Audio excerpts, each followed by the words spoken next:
Votre invité à présent dans la grande interview en direct sur Boursorama, c'est Philippe Keren, le directeur général de Solvay, groupe chimiste coté sur l'SBF 120. Bonjour. Bonjour David Jaco. Merci d'être avec nous sur Boursorama. Il faut rappeler, c'est important que la chimie produit des molécules qui sont cardinales, sans produits chimiques, même si on aimerait tous qu'elles soient la plus green possible. Il n'y a pas de puce électronique, il n'y a pas de pneus, il n'y a pas de quoi. Il n'y a rien. Et autour de nous, et je pense qu'il n'y a rien. On dit souvent que la chimie, c'est l'industrie des industries. Ouais. Donc on fournit tous les secteurs et toutes les industries. Donc tous les produits de notre quotidien n'existeraient pas sans chimie. Absolument. Donc redonnez quelques exemples, pardon, pour... Alors je vais donner des exemples qui sont liés à Solvay. On fabrique par exemple du carbonate de soude depuis plus de 160 ans. Ça sert à faire des fenêtres. C'est-à-dire sans carbonate de soude, il n'y a pas de vitre, il n'y a pas de verre, il n'y a pas de fenêtre, il n'y a pas de bicarbonate, donc pas de dépollution, pas de produits pharmaceutiques, il n'y a pas de pneus, il n'y a pas de voiture, il n'y a pas d'électronique, il n'y a rien en fait sans la chimie. Voilà, donc c'est bon de le rappeler. Et vous êtes une entreprise mondiale. C'est important aussi de le dire parce que vous vendez, vous produisez aussi quasiment partout dans le monde. Est-ce qu'on peut dire que le secteur de la chimie est en difficulté partout? Il faut apporter des nuances. Alors, le contexte économique fait qu'effectivement la demande aujourd'hui n'est pas vraiment en croissance. Et pourquoi d'ailleurs? Tout simplement parce qu'il y a, je pense, un contexte qui fait qu'on a un manque de visibilité. On observe ça d'ailleurs depuis le début de l'année avec tout ce qui se passe. Et on l'avait aussi en 2024 et Donald Trump n'était pas au pouvoir. Donc. On l'avait aussi en 2024. Je pense qu'il y a un certain nombre... la Chine déjà a beaucoup ralenti. Je suis allé dernièrement en Chine et c'est vrai que quand vous êtes sur place, vous voyez que les infrastructures sont là, la population est en déclin, il y a beaucoup d'immeubles vides. Donc un peu partout, je dirais, il y a une croissance qui ralentit et qui n'a pas encore été reprise par les régions qui ont besoin de croissance, en particulier l'Afrique, l'Asie du Sud-Est, peut-être aussi l'Amérique latine. Mais c'est vrai qu'on observe en Europe, en Amérique du Nord et en Chine, une situation où on a beaucoup moins de croissance qu'avant. Et dans ce contexte-là, on peut parler de récession industrielle? Non, il n'y a pas de récession industrielle. C'est-à-dire, nous, nos volumes, ils ne baissent pas. Encore une fois, on fournit des secteurs essentiels. Ils augmentent dans certains domaines, oui, effectivement, pour certaines applications. On a des volumes qui augmentent, typiquement dans l'électronique. Aujourd'hui, il y a un vrai besoin avec la digitalisation de ce genre de produits. Donc, on a des secteurs qui augmentent, d'autres qui sont plutôt stables, mais il n'y a pas de baisse en fait de la fabrication. En revanche, il y a une pression au niveau de la compétitivité, notamment en Europe. Vous disiez effectivement à juste titre, David, que nous produisons partout dans le monde. On observe effectivement une pression supplémentaire, par exemple aujourd'hui en Europe, typiquement. Qui est due à? Qui est dû au coût de l'énergie, qui est dû au coût de la transition Ça revient dans la bouche de tous les dirigeants sur le coût de l'énergie. Pourtant, on a le nucléaire en France. Exact. Et là, on se dit comment c'est possible, nous en France, avec une énergie décarbonée pas chère, que nos industriels soient en difficulté?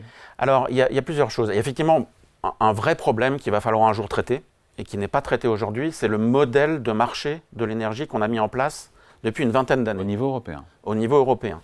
Je pense que les difficultés rencontrées par un certain nombre de secteurs industriels, notamment des secteurs dits intensifs en énergie, ces difficultés ont pour origine en fait la mise en œuvre de cette déréglementation des marchés de l'énergie. Tout simplement parce que c'est un marché d'équilibrage, si vous voulez. Donc le prix de ce marché, c'est le coût de production de l'actif le moins efficace. Ouais. Et ça ne doit pas servir de référence pour un industriel qui a besoin de visibilité sur le long terme. Donc, en fait, le coût du nucléaire qui est très compétitif et qui vient d'investissements qui ont été faits depuis des dizaines et des dizaines d'années par le contribuable, les industriels n'en bénéficient pas. Ces règles européennes sont une catastrophe pour l'industrie française. Elles sont vraiment problématiques et il va falloir qu'on traite ce problème à un moment ou à un autre. Je pense qu'il y a une prise de conscience aujourd'hui. On a une opportunité au niveau de la Commission européenne qu'on est en train de détruire l'industrie et que ça ne sert à rien de détruire cette industrie si derrière on importe en fait des produits qui ne sont pas fabriqués sur les mêmes bases. Donc il faut faire quelque chose pour l'industrie et il va falloir traiter ce problème des marchés de l'énergie. Il faut aussi, je pense, soutenir, parce que on adhère complètement en fait à la transition énergétique et on pense que la transition énergétique, la décarbonation, c'est aussi une source de compétitivité. Seulement en Europe... C'est pas ce que pense Donald Trump. Oui, mais si vous voulez... Si je regarde ce qu'on a fait depuis 2005, 2005, c'est la mise en place du protocole de Kyoto. On a divisé nos émissions par 2. Ça, c'est vous, Solvay. Ouais. une grande partie de ces réductions, d'ailleurs, n'ont pas été faites en Europe. Elles ont été faites partout. Parce que nous sommes convaincus que c'est un problème de compétitivité. Quand vous sortez des combustibles solides, du gaz, du pétrole... Vous êtes sorti du charbon, c'est ça qui vous a permis... On est en train de sortir du charbon, on n'a pas complètement terminé, mais... Il reste du charbon où, dans vos productions? Alors, à l'origine, en fait, nos sites étaient à côté des mines de charbon. Ouais. Bon, les mines de charbon, elles ont fermé, en particulier en Europe. Hein. Voilà. Et donc, on a, pendant 30-40 ans, acheté le charbon sur le marché international.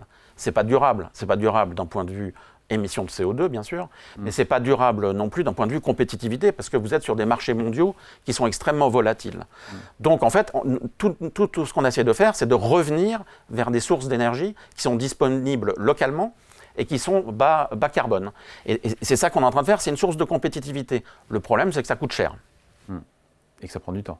Et ça prend du temps. Et quand je dis qu'on a divisé par 2 nos émissions depuis 2005, c'est pas pour être défensif, c'est pour dire ce qui reste à faire, c'est compliqué. C'est la façon la plus facile, pardon, quelque part, puisque c'était le fait de remplacer du charbon par autre chose. Charbon et puis plein d'autres choses, mais c'est vrai qu'on s'est d'abord attaqué à ce qui était plus facile, c'est normal. Ouais. Il nous reste aujourd'hui, et on est engagé pour 2050 à être neutre carbone. Ce qu'il reste à faire... C'est loin 2050. Moi, quand on parle 2050, je ne serai pas là pour le voir. Je vous le souhaite quand même. J'espère qu'on va le voir, mais on est sur une trajectoire. C'est-à-dire que c'est divisé par 2 depuis 2005. Là, par rapport à 2021, on fait moins 30% en 2030. Ouais. Donc, on ne peut pas tout faire d'un coup. Et le problème, c'est qu'il faut aussi que ça crée de la valeur. Parce que tout ça, ça coûte de l'argent. Les clients n'ont pas forcément envie de payer plus cher. Donc, il faut qu'on trouve des moyens pour créer de la valeur en faisant cette transition énergétique. Quel regard vous portez, on va en parler évidemment juste après avec Christophe Périllat, le patron de Valeo, qui lui va potentiellement prendre de plein fouet ses 25% de droits de douane sur l'automobile. Mais voilà, on aura la semaine prochaine les tarifs douaniers réciproques qui, soi-disant, seront plus sympas, il a dit, ou moins durs, a dit Donald Trump. Voilà, comment vous n'êtes pas peu impacté? Les droits de douane réciproques, ça pourrait vous toucher, dans quelle mesure? Alors, nous, on est en amont des chaînes de valeur. Encore une fois, on fournit toutes les industries. Et notre stratégie et notre vision, ça a toujours été d'être au plus près des clients. Donc, si vous voulez, nous, on produit principalement régionalement. Plus de 80% de nos ventes sont réalisées à partir d'une production qui est régionale. Donc, on est moins touché par les tarifs douaniers que d'autres industriels. Mais on a quand même une partie de flux. C'est pas 100%, on n'est pas parfait. Nous, ce qu'on observe, c'est qu'on va être obligé de passer ses coûts aux clients. On ne peut pas garder ses coûts connaissant les marges que l'on réalise sur nos ventes. Donc ça va forcément se traduire par de l'inflation sur toute la chaîne et jusqu'au consommateur final. Comment s'assurer, et je poserai la même question tout à l'heure à Christophe Périllat, mais comment s'assurer que les clients vont accepter ces hausses de coûts? Il y a de la compétition, ils peuvent très bien aller voir un concurrent et se fournir... Alors, ils peuvent avoir un concurrent, effectivement, ils peuvent aller voir un concurrent quand ils ont une solution alternative. Ils peuvent aussi baisser leurs demandes. C'est ça le risque que l'on a aujourd'hui. Lorsqu'on a annoncé des résultats, enfin une ambition en 2025 relativement stable par rapport à 2024 face à toutes ces incertitudes, mais ce qui va faire qu'on sera un peu en dessous, un peu au-dessus, c'est la demande. Donc on anticipe effectivement des réactions de la part de nos clients qui peuvent baisser leurs demandes si jamais ils n'arrivent pas à absorber ces coûts. Avec une prévision d'EBITDA pour 2025 entre 1 et 1,1 milliard d'euros, ça tient toujours malgré l'accélération de cette guerre commerciale? Alors, ce qui fait la différence entre 1 et 1,1, c'est un petit peu ça. Est-ce qu'on va avoir des volumes stables, des volumes qui vont repartir, parce qu'il y a quand même des plans qui ont été annoncés, notamment en Europe, en Allemagne, qui peuvent porter leurs fruits, même si nous, on en bénéficiera, je pense, un peu plus tard que les autres. Ou alors, est-ce qu'effectivement, cette guerre tarifaire va se traduire par une baisse des volumes et nous amener vers la fourchette basse de nos prévisions? L'année dernière, on a fait 1,05. Ouais. Donc, vous voyez qu'on est un petit peu dans l'attente de voir comment nos clients vont réagir en termes de demande. Ouais. Et cette compétition, notamment, je pense, avec les boîtes asiatiques qui n'ont pas les contraintes des entreprises européennes. Comment est-ce qu'on fait pour lutter alors qu'on n'est pas à armes égales?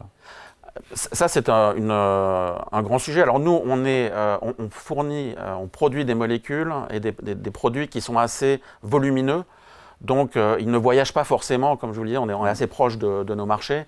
Et donc, on est peut-être moins soumis à cette concurrence que d'autres, mais il y a des domaines dans la chimie et dans la chimie de spécialité qui sont effectivement très touchés par cette compétition qui est déloyale.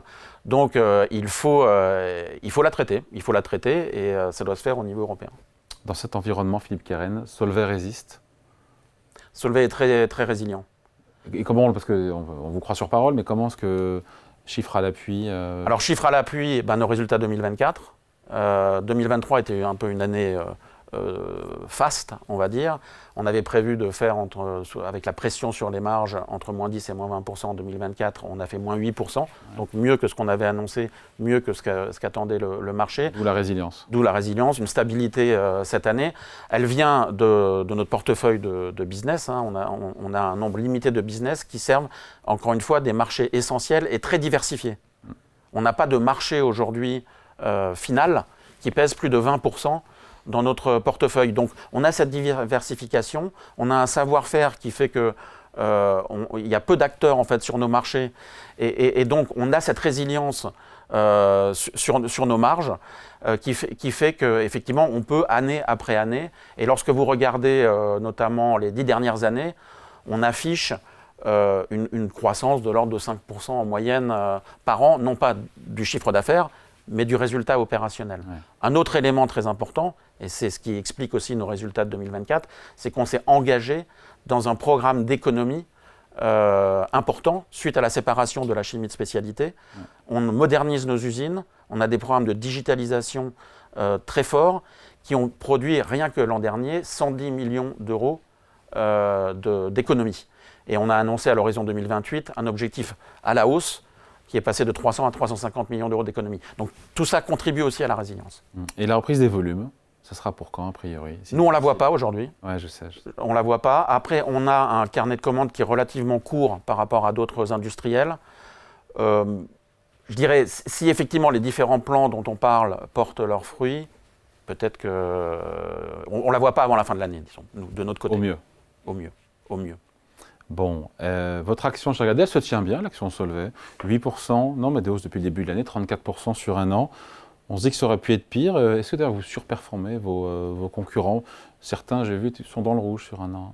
Oui, on surperforme, mais je pense qu'aussi cette résilience attire aussi des investisseurs. Donc voilà, bien sûr, on suit avec beaucoup d'attention le cours de bourse, mais bien entendu, c'est le résultat de l'opinion des investisseurs. On est content de voir, en tout cas, que les marchés nous soutiennent en fait, dans cette nouvelle aventure du nouveau Solvay, ouais, qui est plus concentré sur la chimie essentielle. Ouais, avec un 7% de rendement sur ce cours-là, c'est pas mal ça, 7% de rendement. Oui, effectivement, notre proposition de valeur, c'est effectivement du dividende stable ou en croissance. Mais au-delà du dividende et au-delà de la résilience, comme je le disais tout à l'heure, il y a aussi de la croissance. Alors il y a de la croissance qui est liée bien sûr à l'évolution de la demande. On est un bon marqueur, je dirais, de la croissance globale. Donc si la croissance est là, nous on est là aussi. Et c'est aussi tous les efforts de compétitivité qu'on fait. Voilà, donc il y a la moitié qui vient de la demande et l'autre moitié des efforts de compétitivité qu'on fait année après année en modernisant nos procédés. Allez, merci beaucoup pour cet entretien avec vous, Philippe Keren, directeur général de Solvay, invité de la grande interview en direct sur Boursorama. Merci à vous. Merci.